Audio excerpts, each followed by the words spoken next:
Olá, seja muito bem-vindo a mais um vídeo, galera.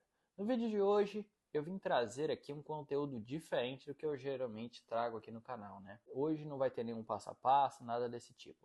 Hoje nós vamos falar um pouco sobre a visão de negócio, né? Como a gente se prepara aí para deixar de ser um profissional amador ou até deixar de ser um CLT, no caso, trabalhar para alguém, para começarmos a trabalhar para nós mesmos. E tudo que eu for falar aqui é baseado na minha vivência, né? Experiências que eu tive, como foi esse processo. E bom, dizem que as pessoas que são sábias, elas aprendem errando. Mas aquele que consegue aprender com o erro dos outros é mais sábio ainda, é mais inteligente ainda. Então, quero trazer aqui alguns conceitos que eu fui aprendendo na minha caminhada, tá? E são coisas que eu vivi na minha experiência e verdades que eu levo para mim. Pode ser que isso mude algum dia, mas é o que eu entendi até aqui nessa caminhada e vou compartilhar com vocês. Então, no meu entendimento, a primeira parte, que não é assim que a maioria faz, não é assim que eu fiz, mas hoje eu entendo que é uma das coisas que a gente deveria levar em conta para poder dar início no seu próprio negócio e ser autônomo, tá? Eu tô tirando esse conceito aqui baseado em vários comentários que eu vi aqui no canal de pessoas falando, ó, eu quero iniciar daqui tanto tempo, eu vou pedir conta no meu serviço, vou pegar um acerto e vou dar início no meu próprio negócio, né? Eu vi vários comentários desse tipo, tô querendo iniciar, tô me preparando, por enquanto é só um hobby, mas algum dia eu quero me tornar profissional. Tem vários comentários que a gente recebeu aqui no canal como esse, e hoje eu vou começar aqui falando de uma coisa que não é o que eu fiz, não é o que a maioria faz, e é um dos detalhes mais difíceis de se começar dessa forma. Mas hoje eu entendo que se você vai começar e puder fazer dessa forma que eu vou falar aqui, eu acho que você vai ter uma caminhada muito mais tranquila do que a maioria tem quando quer se tornar um autônomo ou um empreendedor.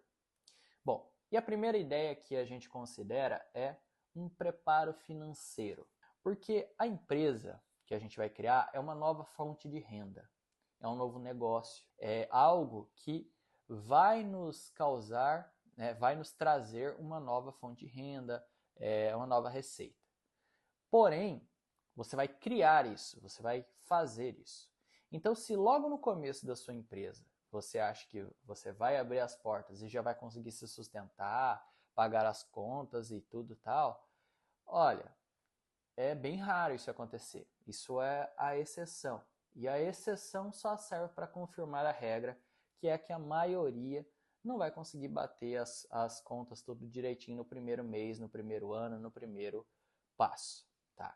Então, o primeiro conceito que a gente entende que é interessante de se ter para abrir o seu próprio negócio e deixar de ser amador para se tornar um profissional é você fazer uma organização financeira. A primeira coisa que é interessante, que eu tive que organizar isso depois na minha caminhada, é o seguinte: você descobriu quanto custa o seu custo fixo para viver. Eu falo de comida, aluguel, energia, luz, água, tudo que é o básico, que querendo ou não, para você estar vivo e estar debaixo de um teto, você vai ter que ter. E tudo isso custa um certo valor. Então você já tem que ter, para você poder abrir o seu primeiro negócio, uma reserva que vai te manter aquilo por um tempo. Vamos supor que você fez as suas contas lá e eu preciso de 4.000 todo mês para mim ter o mínimo básico da minha vida. Pagar meu aluguel, fazer a compra do mês para mim poder me alimentar, poder me locomover, o básico do básico. Então você deveria ter, para abrir o seu próprio negócio, uma reserva aí de pelo menos 6 a 12 meses desse capital já guardado. Porque esse capital você vai usar ele enquanto a sua empresa não der frutos. No caso, enquanto a sua empresa não se pagar. Esse dinheiro você vai ter ele ali guardado e você vai usando ele pouco a pouco, sem prejudicar o que a sua empresa vai precisar para existir.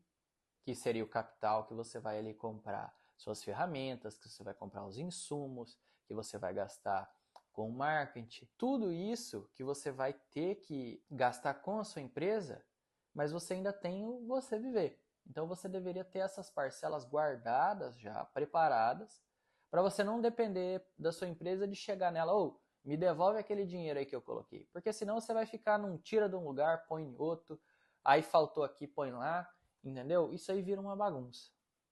E aí, nós já vamos para o segundo conceito que a gente acha interessante aqui e que eu aprendi nessa caminhada. Separar o seu CPF do seu CNPJ. Você tem que separar as contas que são da sua empresa e as contas que são suas. Cada coisa é cada coisa.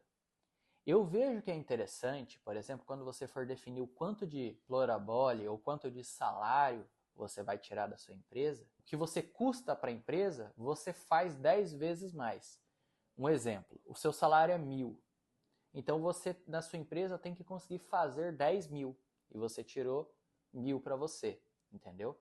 Então, você só custa uma vez para a empresa e tem mais 9 vezes que você está deixando de valor dentro da sua empresa, né? Então, essa é uma conta bem saudável, entendeu? Ah, eu quero ganhar 2 salários mínimos, então dobre o faturamento. Eu quero ganhar 3, então triplique.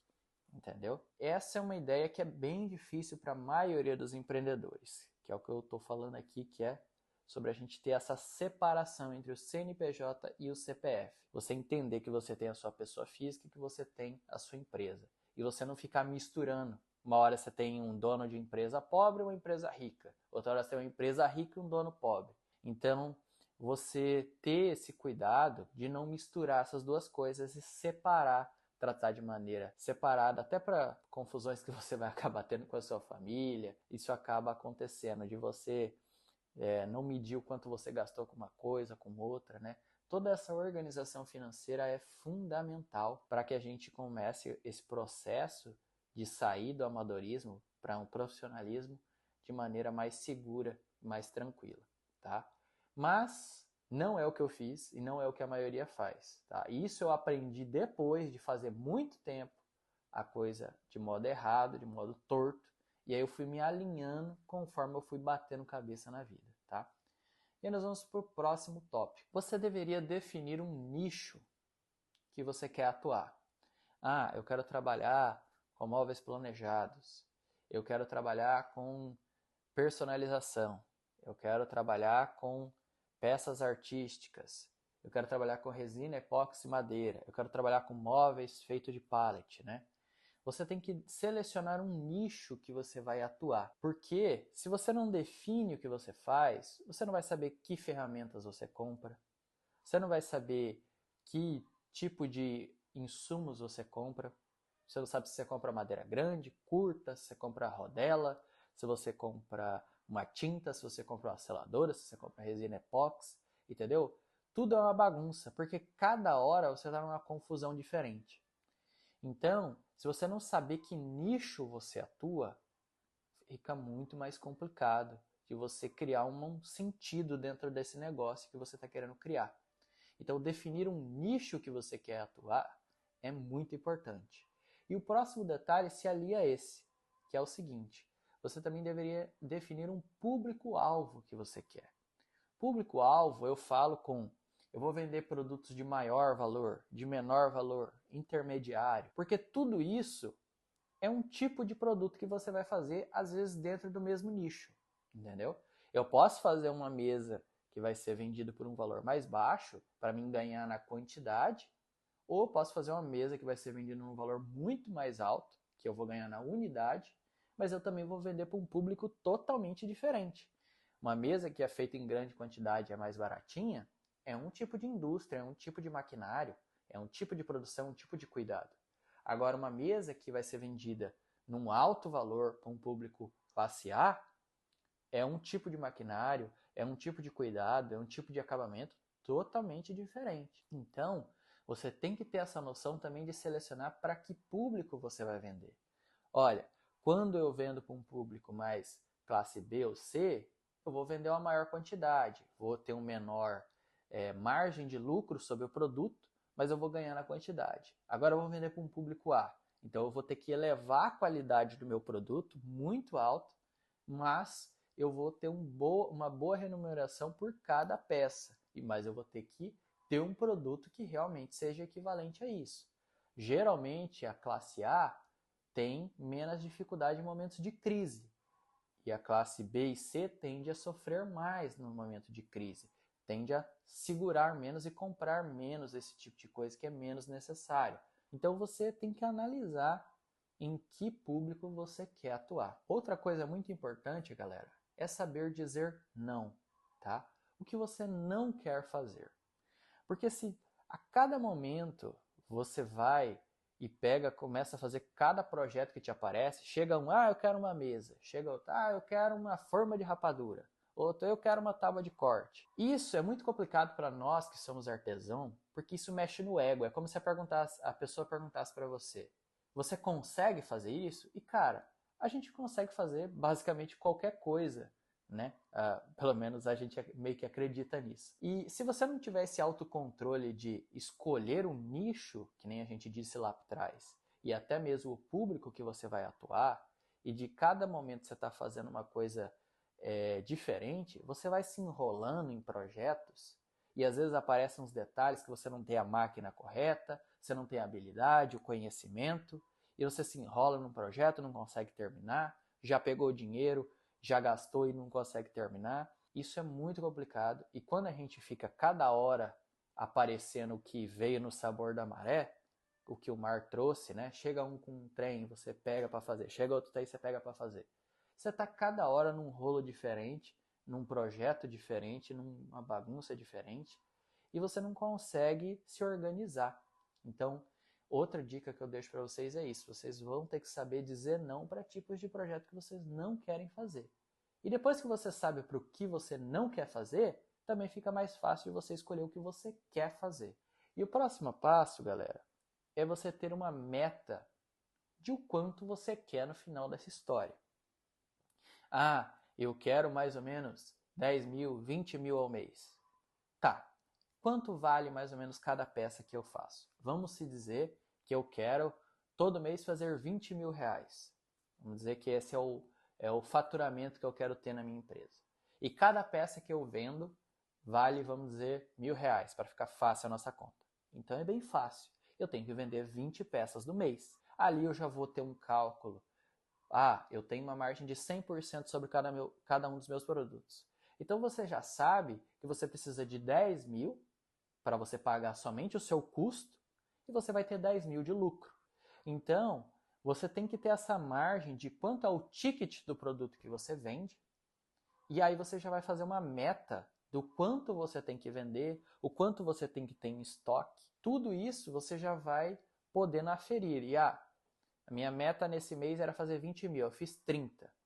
Então, no ano, eu queria fazer 240 mil. E nesse mês eu já fiz 30. Então, no mês que vem, se eu fizer um pouco menos, tudo bem. No ano eu ainda consigo atingir os 240 mil. Vamos dizer que a meta era fazer 20 mil em cada mês. Mas não que eu estou falando para vocês, se esforça muito no mês e relaxa no outro. Não, se possível, faça 30, 40 no outro mês. Quando você tem um mínimo a se atingir, você já sabe aonde que você tem que chegar. E se você não chegou, você sabe que você tem que colar ponteiro para chegar naquele ideal, para chegar naquela meta que você quer, tá bom?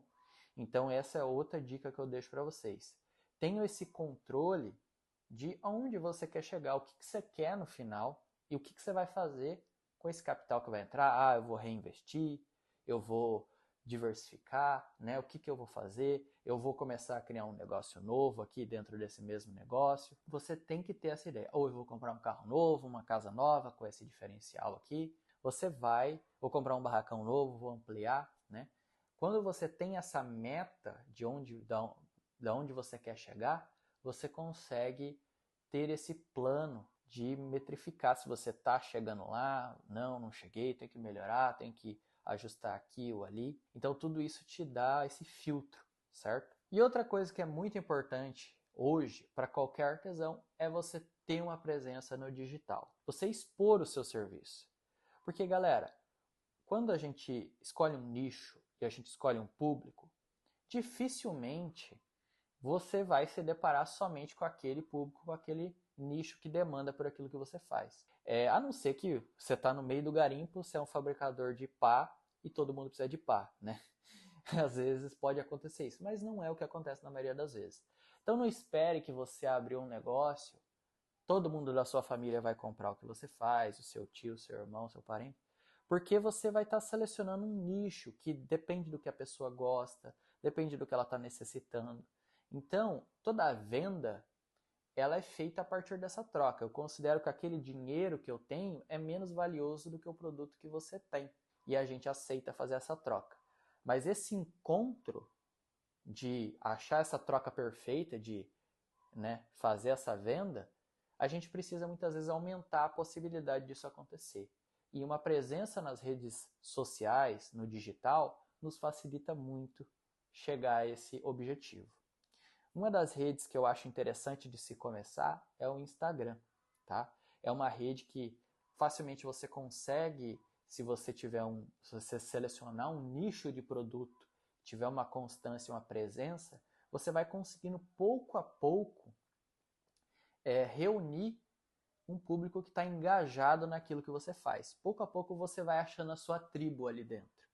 Até de pessoas que fazem a mesma coisa que você, para você poder ver o que os concorrentes estão fazendo, tentar entender o que eles viram que você ainda não viu e ir se adaptando ao que você vai oferecer para o mercado. Ou às vezes perceber algo que os seus concorrentes não estão fazendo e você poder trazer algo novo para o mercado. Então, essa é uma das dicas que eu deixo para vocês. Outra coisa no digital é não tente ter todas as redes sociais de primeira. Foque em uma e fique bom nela, porque cada rede social, YouTube, TikTok, Instagram, Facebook, é diferente uma da outra. É diferente o público que geralmente usa, como ele interage com a plataforma, como ele interage com o material que você coloca lá dentro. Então você tem que pouco a pouco ir entendendo como funciona aquela rede, como conseguir converter vendas dentro dela. E tudo isso é um trabalho que vai pouco a pouco, você vai aprendendo. Então crie uma rede ali, eu indico o Instagram, tá, para começar, e vá criando o seu nome, vai fazendo o seu nome ali, entendeu? Vá adicionando o seu produto, seu trabalho, seu jeito de pensar, vá mostrando para o mundo essa interpretação do artista em cada peça, né? Porque isso é muito legal. O que a gente faz com as nossas mãos é uma visão que cada um tem na sua cabeça de como aquela necessidade naquele produto vai atender e como a gente traz isso para o mundo. Então, isso é muito legal, essa comunicação que dá no que a gente faz através das nossas mãos, né? A gente comunica o que a gente visualiza numa peça para o cliente e alguém que entende aquela sua ideia, ou às vezes não entende, enxerga outra coisa. Às vezes o cliente enxerga, você pintou algo de azul ali, ele fala, nossa, esse era o azul da cor do olho da minha mãe, né? E você, não, eu só achei que azul ia ficar legal mesmo. Mas isso é o legal das peças artísticas, né? Elas fazem essa comunicação da gente criar algo que a gente entende que é belo, outra pessoa vê que aquilo é legal, valorizar o nosso trabalho e a gente fazer essa troca e o artista poder ser bem remunerado e fazer o que gosta. Eu vejo que no fundo, todo artista só quer isso, poder se manter fazendo aquilo que ele gosta. Se ele estiver sendo bem remunerado para fazer a arte dele, ele está feliz. Então, galera, com todas essas dicas que eu trouxe aqui para vocês, eu acredito que vocês conseguem fazer uma trajetória mais suave, tá? Não é o que a maioria faz, tá? A maioria faz como eu fiz, nos trampos e barrancos, mas hoje tenho essas conclusões que eu trouxe aqui para vocês, que é um refinamento de toda a minha trajetória, e às vezes vocês vão poder, com o pouco que eu trouxe aqui, às vezes pegar algumas das ideias, às vezes vocês já estão na jornada ou estão no meio do caminho, no início, vocês adaptam alguma coisa disso que eu falei aqui e às vezes vai contribuir para a realidade de vocês, tá bom? Então, se esse conteúdo agregou para vocês, convido vocês a deixar o like, se inscrever no canal e no mais eu vou ficando por aqui. Tchau, obrigado.